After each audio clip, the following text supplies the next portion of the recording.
Site پر ہو گئی۔ آپ یہاں؟ اس نے سوالیہ نظروں سے پوچھا، کیونکہ اس ستمگر نے کبھی اس کے کمرے کا رخ نہیں کیا تھا۔ جب بھی اسے کوئی کام ہوتا وہ خود ہی اسے اپنے سامنے طلب کر لیا کرتا تھا۔ کہو تو یہیں سے واپس چلا جاتا ہوں، اس نے سرد لہجے میں کہا۔ میرا یہ مطلب نہیں تھا۔ اس کے پیچھے چلتے ہوئے اس کی پشت کو دیکھتے ہولے سے ممنائی، تمہارا سر درد کیسا ہے؟ یہی پوچھنے آیا تھا، اس نے صفحے پر پھیلتے ہوئے اسے سر تا پیر شوق نظروں سے دیکھتے اب کی بار سنجیدگی سے پوچھا۔ بہتر ہے، اس نے نگاہیں جھکائے مدھم لہجے میں کہا۔ سنائی نہیں دیا کیا کہہ رہی ہو؟ اس کی مدھم آواز پر اس نے کان کی لو پر ہاتھ رکھتے سرد لہجے میں کہا۔ اس کے سرد انداز پر اس کی ریڑھ کی ہڈی میں سنسناہٹ دوڑ گئی۔ مقابل بیٹھا شخص بات بات پر اپنے بولنے کا انداز بدلتا تھا، جس پر اس کے بدن میں بے ساختہ جھرجھری سی دوڑ جاتی۔ جی اب بہتر ہے، اس نے مقابل کی بے باک نظروں سے زچ ہو کر اس بار ذرا اونچی آواز میں کہا، مگر نگاہیں ابھی بھی اس کی اس ستمگر کے سامنے فرش کو سلامی دے رہی تھیں۔ اب کی بار وہ مسکرایا۔ شکر ہے، ورنہ میں تو سمجھا تھا تم نے ہماری شادی کا سن کر اس بار اس سر درد کو خود پر سوار کر لیا ہوگا، اور کہیں یہ نہ ہو کہ تمہارا سر درد اتنا شدید ہو جائے کہ اس شادی کو رکوانا پڑ جائے، اس نے مزاحیہ لہجے میں کہتے اس پر طنز کا تیر پھینکا تھا۔ 2 سال پہلے جب ان کا نکاح ہوا تھا تو وہ رخصتی کے لیے نہیں مانی تھی، اور پڑھائی کا بہانہ کر کے اس نے رخصتی کو وقتی صحیح پر ٹال دیا تھا۔ اب اسی بات کا وہ ظالم شخص اس کو طعنہ دے رہا تھا۔ آپ غلط سمجھ رہے ہیں سائم، سچی میں صبح سے میرے سر میں بہت درد تھا، اس نے اب کی بار اس کے شکوہ کرنے پر تڑپ کر اس کی طرف دیکھتے ہوئے کہا۔ چلو جو بھی ہے، مجھے اب کی بار کوئی بہانہ نہیں چاہیے۔ اگلے ہفتے تمہیں ہر حال میں میری دسترس میں آنا ہوگا، ورنہ میں تمہارا ذرا لحاظ نہیں کروں گا۔ اس نے خود کو سخت لہجے سے روکا اور اٹھ کر اس کی طرف بڑھا۔ زما زڑ گئی میرے دل، کیونکہ اس دل پر اختیار رکھ پانا اب میرے لیے مشکل ہو رہا ہے۔ اس نے اس کے چہرے کو تھام کر محبت سے کہا اور اس کی نیلی آنکھوں میں دیکھا جو اس کی سلگتی قربت پر نم ہو رہی تھیں۔ ابھی تو میں پاس بھی نہیں آیا اور نہ ہی تم پر اپنا اتنا حق جتایا، اور تم نے انہیں پہلے سے ہی نم کر لیا۔ اس کی خوبصورت آنکھوں کے کونوں سے نرمی سے صاف کرتے کہا۔ اس کا دل کیا وہ اس کی پلکوں کی چلمل کو اپنے ہونٹوں سے چھوئے، جس پر اس نے بے ساختہ اس کی آنکھوں پر اپنے دہکتے لب رکھ دیے۔ ذرا سا اس پر اپنا لمس بکھیرتے وہ اس کے خوبصورت چہرے پر ایک گہری نظر ڈالتا وہاں سے چلا گیا۔ اس کے جانے کے بعد زرگل خانزادہ اپنے سینے پر ہاتھ رکھتی اپنے دل کی دھڑکنوں کو معمول پر لانے کی کوشش کرنے لگی۔ اس نے سائم خانزادہ کی ذرا سی قربت کو کیسے سہا تھا، صرف وہی جانتی تھی۔ سائم خانزادہ کی قربت کو سہنے کے لیے اسے اپنا دل بڑا کرنا ہوگا، اسے اپنے دل کو مضبوط بنانا ہوگا، مگر کیسے؟ اس خیال کے آتے وہ ہاتھوں میں چہرے کو چھپائے پھوٹ پھوٹ کر رو دی۔ ارمینا خانم، ابھی تک سوئی نہیں آپ؟ رات کا جانے کون سا پہر تھا، جب سکندر خانزادہ نے کروٹ لی تو دیکھا کہ ارمینا خانم بستر پر موجود نہیں تھیں۔ انہوں نے بستر پر ان کی غیر موجودگی کو محسوس کرتے لیمپ کی مدھم روشنی میں کمرے کے چاروں اطراف نگاہ دوڑائی، جہاں پر وہ انہیں کہیں دکھائی نہ دی، مگر بالکنی کا دروازہ کھلا تھا، جس پر وہ خود پر سے کمفرٹر ہٹا کر بیڈ سے اٹھے اور اس طرف چلے آئے۔ ان کا اندازہ درست تھا، وہ وہیں پر تھیں، سیمنٹ کی بینچ پر بیٹھی۔ وہ نہ جانے کن خیالوں میں کھوئی ہوئی تھی کہ انہوں نے سکندر خانزادہ کی موجودگی کو بھی فراموش کر دیا تھا۔ سکندر خانزادہ خاموشی سے ان کے پہلو میں بیٹھ گئے اور ان کے ہاتھ پر اپنا بھاری ہاتھ نرمی سے رکھ دیا۔ خود پر اس آشنا لمس کو محسوس کرتے انہوں نے چونک کر اپنے برابر میں دیکھا، جہاں سکندر خانزادہ پریشانی سے ان کی طرف دیکھ رہے تھے۔ کیا ہوا خانم؟ اتنی رات گئے، اوپر سے اتنی ٹھنڈ میں کن خیالوں میں الجھی ہوئی ہیں؟ کوئی پریشانی ہے ہمیں بتائیں، ہم آپ کی تمام پریشانیوں کو سلجھائیں گے، مگر ہم آپ کو یوں پریشان نہیں دیکھ سکتے۔ سکندر خانزادہ نے ان کے بھاری ہاتھ پر لمس بکھیرتے کہا، آپ تو گہری نیند میں سو رہے تھے، پھر آپ کو کیسے جاگ آ گئی؟ ارمینا خانم نے اپنا دھیان بھٹکانے کے لیے بے تکا سا سوال کیا، جس پر سکندر خانزادہ مسکرائے تھے۔ ہماری آنکھوں کا سکون ہیں آپ، اب جب آنکھوں کا سکون ہی بے سکون ہے تو ہمیں نیند کیا خاک آنی تھی؟ سکندر خانزادہ نے آنکھیں چھوٹی کرتے خفگی سے کہا، جس پر ارمینا خانم مسکرائی تھیں۔ آپ نے بتایا نہیں کیوں پریشان ہیں؟ سکندر خانزادہ نے موضوع پر واپس آتے پوچھا۔ زرگل بچے کی طرف سے پریشان ہوں، آپ نے اگلے ہفتے شادی کا کہہ کر ہمیں دوہری کشمکش میں ڈال دیا ہے۔ ارمینا خانم نے اپنے سرتاج سے پریشانی سے شکوہ کیا۔ تصحیح کر لیں اپنے الفاظ کی، ہم نے شادی کا فیصلہ 1 مہینہ پہلے سنایا تھا، 1 ہفتہ پہلے نہیں، جو آپ ہم پر اتنا بڑا الزام لگا رہی ہیں۔ سکندر خانزادہ نے ہلکے پھلکے لہجے میں مصنوعی خفگی سے کہا اور ان کے چہرے کی طرف دیکھا جہاں پر پریشانی کے تاثرات ہنوز قائم تھے۔ دیکھو خانم، آج نہیں تو کل یہ دن ہماری زرگل پر آنا ہی تھا، تو پھر اب کیوں نہیں؟ اچھا ہے نا، وہ اس سب کو فیس کرنے کے لیے خود کو تیار کر لے، اور ویسے بھی ہمارا سائم کب تک انتظار کرے گا؟ ہم سائم کو انتظار کی سولی پر مزید لٹکا نہیں سکتے تھے۔ جوان بچہ ہے، اگر کل کو جذبات میں آ کر اس نے کچھ غلط کر دیا تو تب ہم کیا کر سکیں گے؟ اس لیے بہتر یہی ہے آپ سب خدا پر چھوڑ دیں، خدا سب بہتر کریں گے۔ انہوں نے ارمینا خانم کے ہاتھ پر دباؤ بڑھا کر سنجیدگی سے کہتے ان کو تسلی دی۔ چلیں اب سردی بڑھ گئی ہے، سکندر خانزادہ نے بینچ سے اٹھتے کہا، جس پر ارمینا خانم گہرا سانس خارج کرتی ان کی ہمراہی میں بستر پر آئیں۔ ارمینا پریشان نہ ہو، سب اچھا ہوگا۔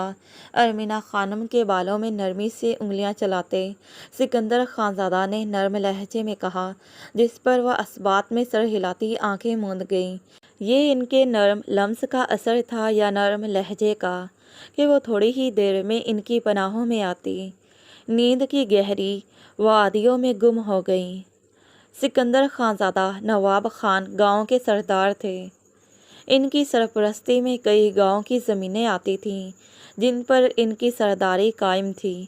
خدا نے انہیں بے شمار دولت کے ساتھ ساتھ ان کو اپنی رحمتوں اور نعمتوں سے بھی مالا مال کیا ہوا تھا۔ ان کے بڑے بیٹے کا نام سائم خانزادہ اور اس سے چھوٹی بیٹی زرمینا خانم، تیسرے نمبر پر بہرام خانزادہ اور چوتھے نمبر پر ارمش خانم تھی۔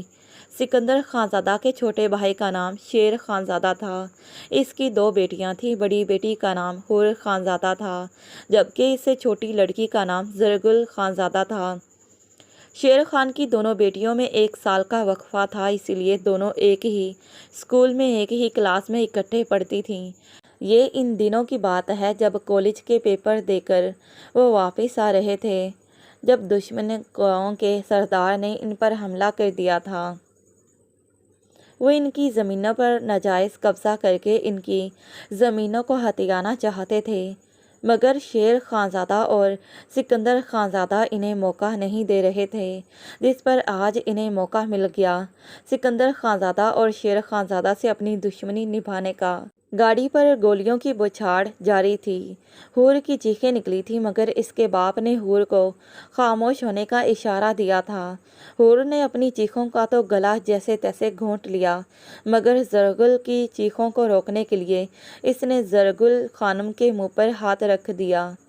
اسی دوران ایک گولی شیشے کو چیرتی شیر خانزادہ کے سینے میں پیوست ہوئی تھی، جس پر وہ موقع پر ہی جاں بحق ہو گئے تھے، جبکہ حور نے زرگل کے منہ پر سے ہاتھ ہٹاتے وعدہ لیا کہ وہ چاہے کچھ بھی ہو جائے گاڑی سے باہر نہیں نکلے گی، اور اپنے باپ شیر خان کے سینے سے بہتے خون کو اس کے کپڑوں پر مل دیا۔ وہ بمشکل اپنی درد بھری سسکیوں کا گلا گھونٹتی خاموشی سے اٹھ کر گاڑی کی پچھلی سیٹ کے نیچے چھپ گئی۔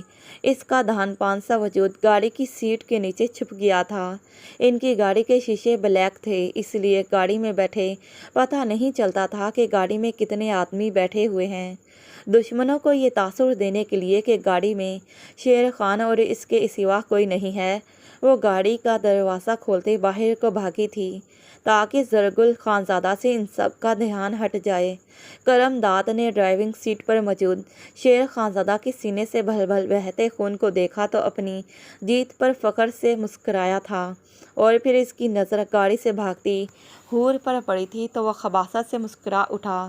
شیر خانزادہ، اپنی موت کے ساتھ ساتھ تم نے میری جیت کا جشن منانے کا بھی کیا خوب انتظام کیا ہے، کیونکہ اب میں تیری بیٹی کے بدن کو مسل کر اپنی جیت کا جشن مناؤں گا۔ اس نے خباثت سے خود سے دور سڑک پر بھاگتی حور کو دیکھتے کہا اور ایک فائر کیا جو سیدھا حور کی ٹانگ پر لگا تھا۔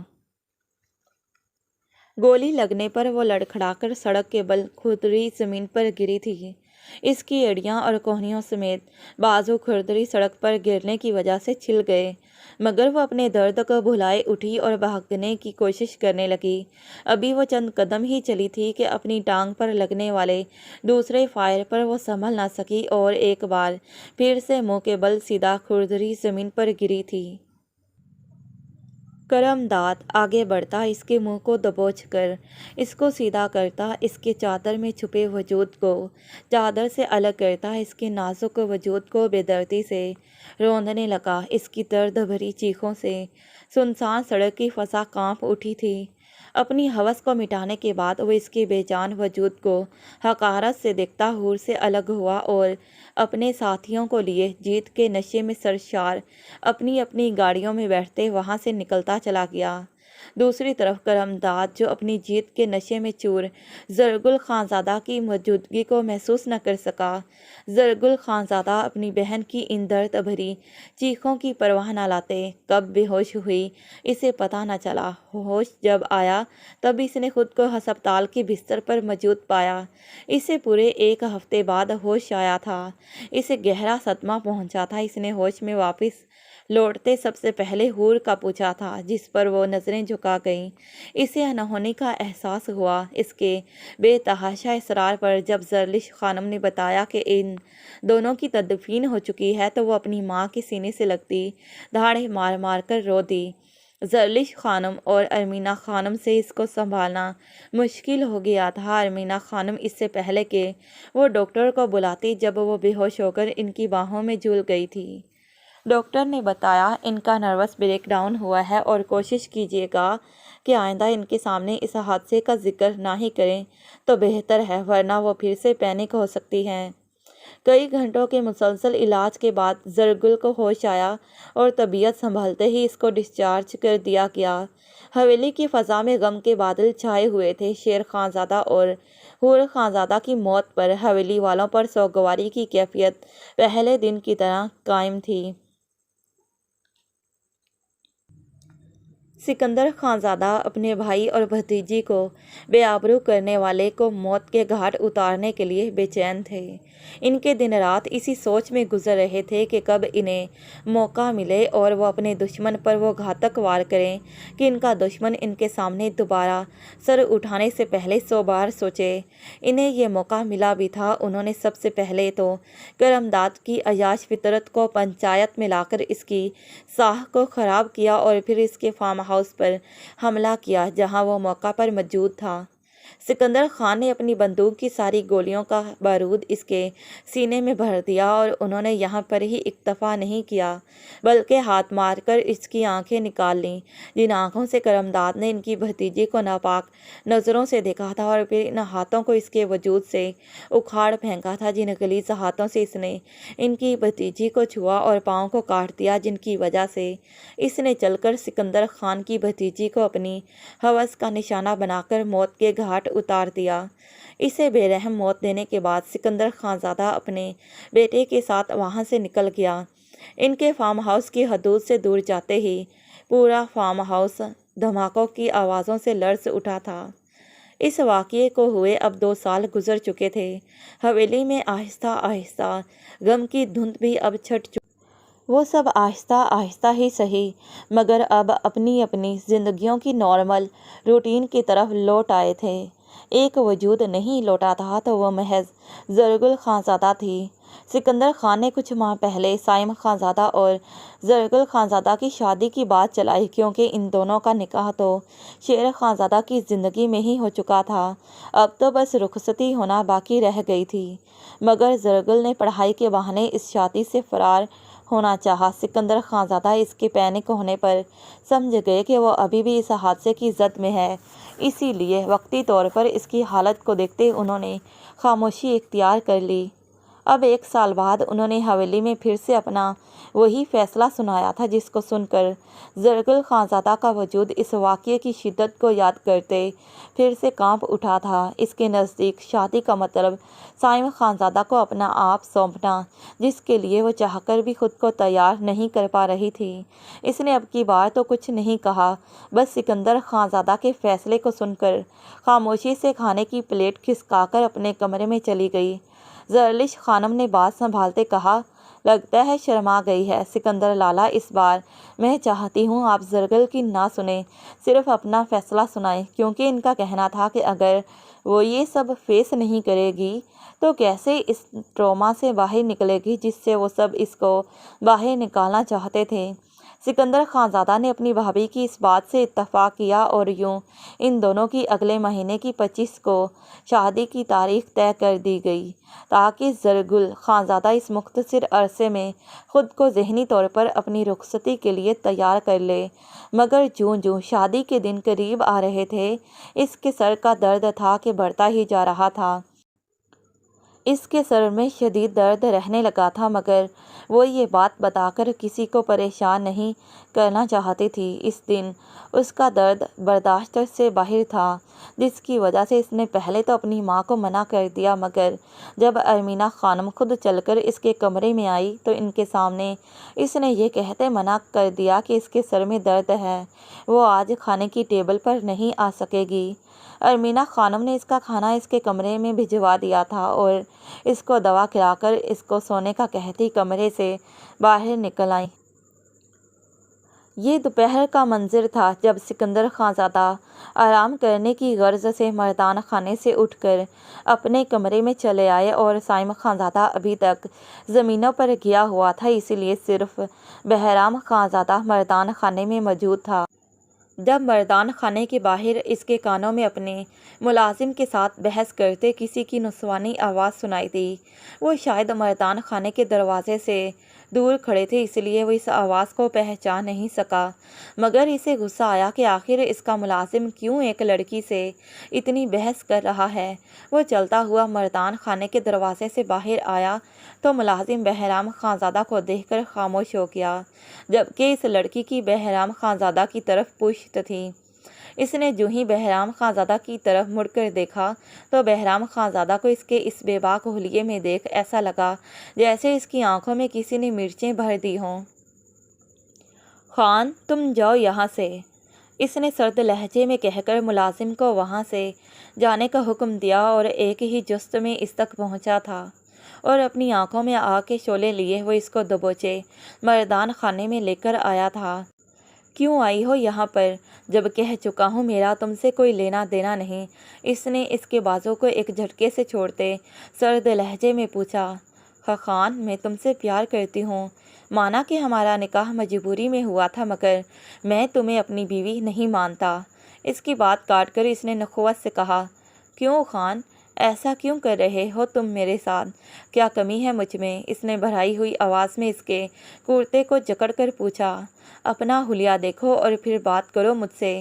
خانزادہوں کی عورتیں تمہاری طرح بے شرم اور بے باک نہیں ہوتی۔ اس کے ڈارک بلو کلر میں شرٹ اور ٹراؤزر میں لپٹے سراپے کو شعلے برساتی نظروں سے دیکھ کر اس نے کہا، اور اس سے پہلے کہ وہ اپنے کرتے سے اس کے ہاتھ کو ہٹاتا کہ اتنے میں سکندر خانزادہ کی مردان خانے میں بھاری آواز گونجی، اگر تم اسے پردے میں رکھنے کی کوشش کرتے تو وہ ضرور تمہارے رنگ میں ڈھل جاتی۔ عورت تو موم ہوتی ہے، جس سانچے میں ڈالو گے وہ اسی میں ڈھل جاتی ہے۔ یہ تو پھر بھی تم سے محبت کرتی ہے۔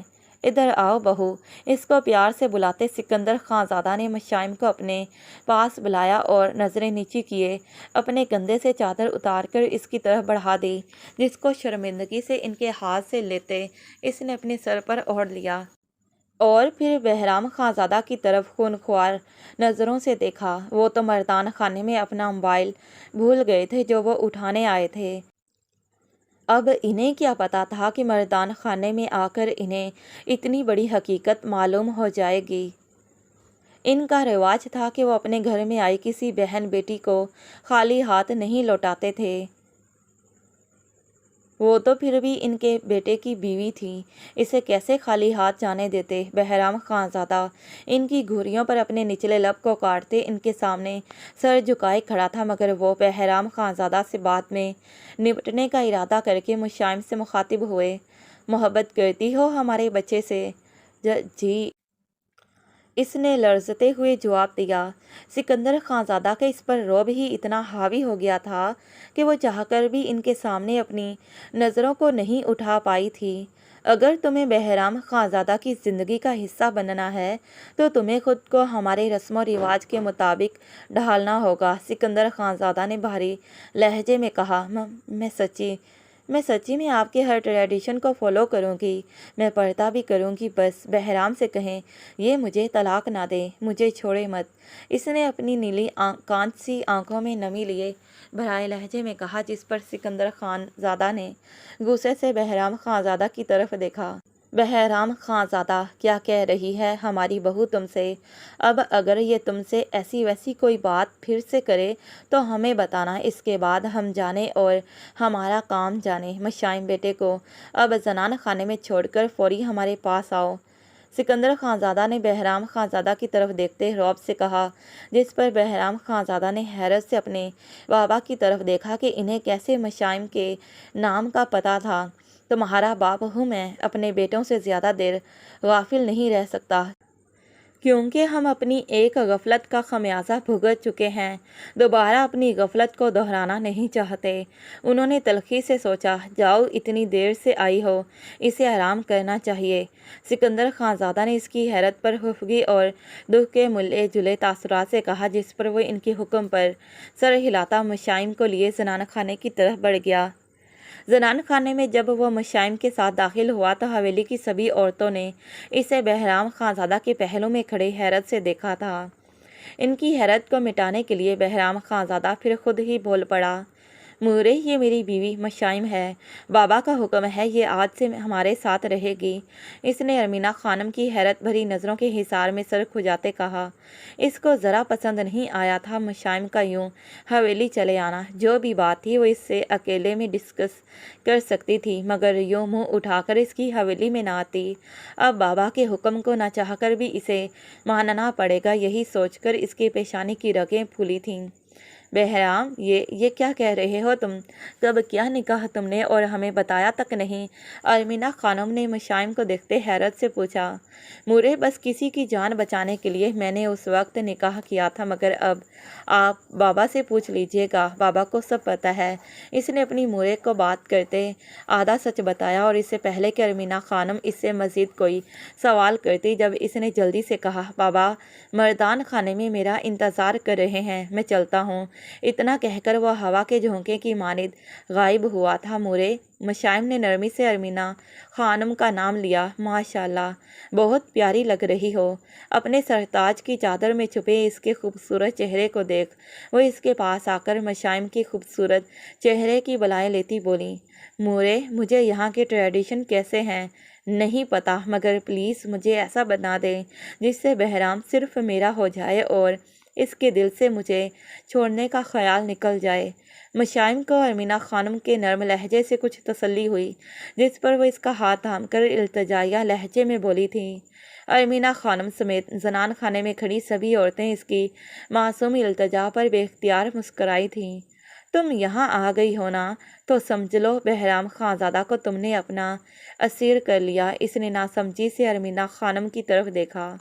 خان کو میرا پہناوا پسند نہیں، سخت چڑھتے ہیں وہ اس سے۔ اس نے اپنے ٹراؤزر شرٹ میں ملبوس سراپے کو تلخی سے دیکھتے کہا، اسے صرف تمہارے پہناوے سے چڑ ہے، تم سے تو نہیں نا؟ کبھی بہرام نے تم سے یہ کہا کہ وہ تمہیں پسند نہیں کرتا؟ ارمینہ خانم دور کی کڑی لائیں جس پر وہ حیرت سے انہیں دیکھنے لگی۔ یہ تو بہرام نے مجھ سے کبھی کہا ہی نہیں۔ اس نے دل سے اس بات کو تسلیم کیا۔ ارمینہ خانم مسکرائی تھیں۔ مشائم، تم پریشانی نہ لو، اب ادھر آ گئی ہو نا تو بہرام خانزادہ کا تمہیں چھوڑ دینے کا سوال ہی پیدا نہیں ہوتا۔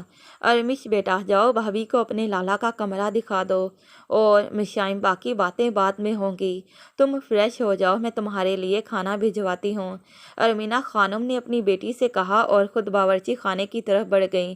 تھوڑی دیر میں ملازمہ کے ہاتھوں ارمینہ خانم اس کے کمرے میں داخل ہوئی تھیں، جس پر ارمینہ خانم کے پوچھنے پر بتایا کہ بہرام خانزادہ اور اس کے بابا حیدر خان بزنس میں پارٹنرشپ تھے۔ میرے بابا کو ہارٹ اٹیک آیا تھا، بہرام تو ان کی عیادت کے لیے وہاں پر آیا تھا، مگر اس دوران بابا کی اچانک طبیعت بگڑ گئی۔ وہ مجھے دلہن بنا دیکھنا چاہتے تھے۔ بابا نے خود ریکویسٹ کی تھی بہرام سے کہ وہ مجھ سے نکاح کر لے تاکہ وہ، اس نے گہرا سانس لیا، تاکہ انہیں سکون کی موت آ سکے اور مرنے سے پہلے وہ اس بات سے مطمئن ہو جائیں کہ انہوں نے مجھے غلط ہاتھوں میں نہیں سونپا۔ میری حفاظت بہرام خانزادہ کے علاوہ کوئی نہیں کر سکتا تھا۔ ہمارا آنن فانن نکاح ہوا اور بابا جان کے جانے کے بعد بابا کی باتوں کا اندازہ ہوا کہ بابا کیوں میرے لیے اتنا پریشان تھے۔ بہرام خانزادہ نے بابا کے جانے کے بعد کئی بار میری حفاظت کی، اپنی جان پر کھل کر صرف مجھے بچایا، مگر وہ مجھے کہتا ہے وہ مجھے چھوڑ دے گا۔ وہ نکاح مجبوری میں ہوا تھا، وہ اس وقت ایک مرتے ہوئے شخص کی امید کو نہیں توڑنا چاہتا تھا۔ وہ بس اپنی مورے اور بابا کی پسند کی ہوئی لڑکی کو اپنی بیوی بنائے گا، مگر میں اپنے اس دل کا کیا کروں جو بہرام خانزادہ کی ان خوبیوں سے عشق کر بیٹھا ہے۔ وہ اپنی داستان سناتے دکھ سے رو پڑی تھی۔ ارمینہ خانم جہاں مشائم کی باتوں کو سن کر آبدیدہ ہوئی تھیں، وہیں اس کی آخری بات کو سن کر ان کے چہرے پر مسکراہٹ پھیل گئی۔ فکر مت کرو، ہمیں تم پسند ہو۔ جب میرے سرتاج نے تمہیں تسلیم کر لیا تو ہماری کیا مجال جو ہم ان کے فیصلے کو رد کر دیں۔ بہرام خانزادہ صرف تمہارا ہے۔ اگر ہم تمہیں اپنی بہو تسلیم کر لیں گے تو بہرام کی مجال جو تمہیں قبول نہ کرے۔ سب سے پہلے تم بہرام کو تم کہنا بند کرو، بہرام کو پیار سے آپ کہہ کر بلاؤ۔ مجازی خدا ہے تمہارا، اور دوسرا تمہارا پہناوا، وہ بھی تھوڑی دیر تک ٹھیک ہو جائے گا۔ میں نے ارمش سے کہہ دیا ہے کہ وہ تمہارے لیے اپنا کوئی نیا جوڑا نکال کر لا دے تمہیں۔ ابھی فی الحال تم وہ پہن لو، میں نے کپڑوں والی عورت کو کال کر دی ہے، وہ جب کپڑے لے آئیں گی تم وہ دیکھ لینا، اور کچھ بہرام کے ساتھ جا کر اپنی شاپنگ کر لینا۔ ارمینہ خانم نے اس کی گال سے آنسو پہنچتے کہا اور مسکراتے ہوئے اٹھ کھڑی ہوئیں۔ تھینک یو سو مچ مورے، آپ بہت اچھی ہیں۔ اس نے ارمینہ خانم کا ہاتھ تھام کر فرتے جذباتیت سے کہا، میں آپ کو مورے کہہ سکتی ہوں، آپ کو برا تو نہیں لگا؟ میں نے اکثر فون پر بہرام کے منہ سے آپ کو مورے کہتے سنا ہے، اور یہاں بھی وہ آپ کو مورے کہہ رہا تھا۔ ان کی گھڑی پر اس نے تصحیح کی، کہہ رہے تھے۔ وہ اپنی غلطی پر لبوں کو دانتوں تلے دبا کر بولی، کہہ سکتی ہو، بہرام کی مورے ہوں تو تمہاری بھی ہوں۔ ارمینہ خانم نے فراخ دلی سے کہا اور وہاں سے اٹھ کر چلی گئی۔ شام کا وقت تھا جب بہرام خانزادہ کمرے میں داخل ہوا تھا۔ اسے اپنے خاندانی لباس میں دیکھ اسے خوشگوار حیرت ہوئی تھی۔ اس نے پٹھانی فراک پہنا ہوا تھا۔ فراک کا رنگ ہلکا یلو تھا، جس پر بلیک دھاگے کا نفیس کام کیا گیا تھا۔ دامن اور آستینوں پر باریک بلیک بارڈر اسے اور نمایاں کر رہا تھا، ساتھ ہی یلو دوپٹے کے کناروں پر بلیک جھالر جھول رہی تھی، جو سادگی کے ساتھ ساتھ اس لباس کی خوبصورتی میں بھی چار چاند لگا رہی تھی۔ وہ یکٹک اسے دیکھے گیا۔ خان، کیسی لگ رہی ہوں میں؟ بتائیے مجھے، آپ کو جیسی لڑکیاں پسند ہیں میں اب ان جیسی لگ رہی ہوں نا؟ اس نے فراک کے گھیرے کو پکڑ کر پھیلاتے خوشی سے کہا اور اس کی سرمئی آنکھوں میں دیکھا، جہاں اس کی آنکھوں میں اس کے لیے پسندیدگی کے رنگ نمایاں تھے۔ ان لڑکیوں جیسی تو بالکل بھی نہیں جو لڑکیاں مجھے پسند ہیں۔ وہ ایک قدم اس کے قریب آ کر بولا۔ خان، اس کے سنجیدہ انداز پر وہ جو تھوڑی دیر پہلے خوش فہمیوں کے جھولے میں جھول رہی تھی، فوراً اداس ہوئی تھی۔ ان لڑکیوں جیسی نہیں، بلکہ میری خانم ان سب لڑکیوں سے جدا ہے، کیونکہ میری خانم جیسا کوئی نہیں۔ اس کے گالوں پر ہاتھ رکھ کر اس نے جذب سے کہا اور پہلی بار اس کی پیشانی پر اپنے دہکتے ہونٹ رکھ کر اس نے مشائم حیدر خان کی محبت کو دوام بخشا تھا۔ تھینکس مسٹر خڑوس، اس کے ساتھ لپٹتے ہوئے اس نے فرتے جذبات سے کہا۔ جانم ابھی کہاں، پہلے مجھے اپنی تعریف تو کر لینے دو۔ اپنے سینے سے اس کے چہرے کو نکالتے بہرام خانزادہ نے بہکے ہوئے لہجے میں کہا، ان کپڑوں میں تو سورج مکھی کا پھول لگ رہی ہو تم، اور آج میں اس سورج مکھی کے پھولوں کو چھو کر جی بھر کر محسوس کرنا چاہتا ہوں۔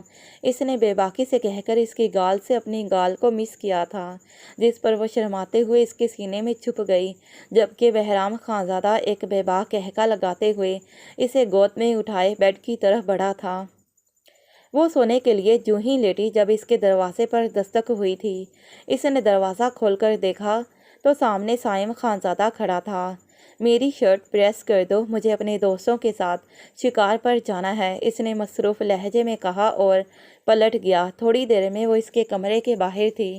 اس کے کمرے کا دروازہ کھلا تھا، شاید وہ کمرے میں نہیں تھا۔ اس کی کمرے میں غیر موجودگی کو محسوس کرتے اس نے گہرا سانس لیا اور ڈریسنگ روم میں چلی گئی۔ ڈریسنگ روم میں جانے کے بعد اسے اندازہ ہوا کہ وہ واش روم میں شاید نہا رہا تھا۔ اس سے پہلے کہ وہ ستمگر واش روم سے باہر نکلتا، اس نے سوچا وہ جلدی جلدی سے اس کی شرٹ پریس کر کے وہاں سے بھاگ جائے گی۔ اپنی انہی سوچوں میں اس نے استری کی سپیڈ کو کب بڑھایا اسے خبر نہ ہوئی۔ ہوش تو تب آیا جب جلنے کی بو اس کے نتنوں سے ٹکرائی تھی۔ اس نے گھبرا کر دیکھا تو استری شرٹ پر رکھی تھی جو اس کی شرٹ کو جلا چکی تھی۔ سائم خانزادہ کے غصے کا سوچ کر اسے بے اختیار رونا آیا۔ وہ کیسے برداشت کر پائے گی اس کے غصے کو؟ وہ اپنی چیزوں کے معاملے میں کتنا پوزیسو ہے وہ جانتی تھی۔ اب بھاگنے کا خیال اس کے ذہن سے محو ہو چکا تھا۔ وہ پریشانی سے شرٹ کو مٹھیوں میں جکڑے یوں ہی کھڑی جب وہ واش روم سے باہر نکلا تھا۔ اس نے نظر اٹھا کر اس کی طرف دیکھا، مگر پھر فوراً سے اپنی نظروں کو جھکا لیا کیونکہ تولیے سے خود کو لپیٹے اس کا کشادہ سینہ صاف نظر آ رہا تھا۔ خانم جلدی سے میری شرٹ لاؤ، دیر ہو رہی ہے، اس نے بغیر اس کے چہرے کی اڑی رنگت کو دیکھتے کہا۔ خانم، اس کے حرکت نہ کرنے پر اس نے نظریں اٹھا کر اس کی طرف دیکھا۔ کیا ہوا جانم، رو کیوں رہی ہو؟ اس نے پریشانی سے اس کے گالوں پر ہاتھ رکھتے ہلکے پھلکے لہجے میں پوچھا۔ مجھ سے آپ کی شرٹ جل گئی۔ اس نے آنکھیں میچتے سائم خانزادہ کی جلی ہوئی شرٹ کو اس کے سامنے کیا۔ وہ اپنی جلی شرٹ پر استری کے جلے نشان کو دیکھتا مسکرا دیا اور پھر مسکراہٹ دبا کر بولا، آنکھیں کھولو اپنی، یوں کبوتر کی طرح اپنی آنکھوں کو میچ لینے سے تم اپنی سزا سے بچ نہیں سکتی۔ اس نے مسکراہٹ دبا کر کہا۔ سزا؟ کیسی سزا؟ اس نے پٹ سے اپنی آنکھوں کو کھولتے پریشانی سے کہا۔ ہاں سزا، میری فیورٹ شرٹ کو جلایا ہے تم نے، سزا تو تمہیں ملے گی، اس نے سرد لہجے میں کہا۔ پر پلیز مجھے سزا مت دیں، مجھے سزا سے بہت ڈر لگتا ہے، اگر سزا دینا ہی ہے تو پلیز کوئی آسان سی سزا دیجیے گا۔ اس کے سامنے ہاتھوں کو معافی کی صورت میں باندھتے اس نے رونی صورت بنا کر کہا، جس پر ایک بار پھر سے اسے ہنسی آئی، مگر وہ اپنی ہنسی کو اس سے چھپا گیا، جبکہ وہ معصوم اپنی پریشانی میں اس کے چہرے پر رینگتی مسکراہٹ کو دیکھ ہی نہ سکی۔ یہ تو مجھ پر ڈیپینڈ کرتا ہے نا کہ تمہیں کیسی سزا دوں، گولی سے مار دوں تمہیں یا پنکھے کے ساتھ الٹا لٹکا دوں؟ وہ تھوڑی پر ہاتھ رکھتے سوچتے ہوئے بولا، نہیں، ایک شرٹ جلانے پر اتنی بڑی سزا آپ دیں گے مجھے؟ اس نے معصومیت سے پوچھا، جس پر سائم خانزادہ کا دل ڈوبا تھا، اور اس پل اس نے وہ فیصلہ کیا جو وہ رخصتی کے بعد پہلے کرنے کا ارادہ رکھتا تھا۔ ہاں، اگر تم چاہو تو صرف تمہارے لیے تمہیں رعایت دے سکتا ہوں، مجھے یہاں تمہیں کس کرنا ہوگا۔ اس نے ہنوز سنجیدگی سے اپنے بائیں شانے پر دل کے ذرا اوپر کس کرنے کو کہا۔ میں کیسے کروں گی؟ پلیز ایسی سزا مت دیجیے، میں خبردار جو تم نے ایسا کہا۔ بس تھوڑا سا وقت رہ گیا ہے تمہیں میری دسترس میں آنے کا، اس کے بعد تمہاری جان میں خود اپنی مرضی سے نکالوں گا۔ اس نے اس کے مرنے کی بات سنتے تڑپ کر کہا، kiss me, your time is start now and don't waste your time.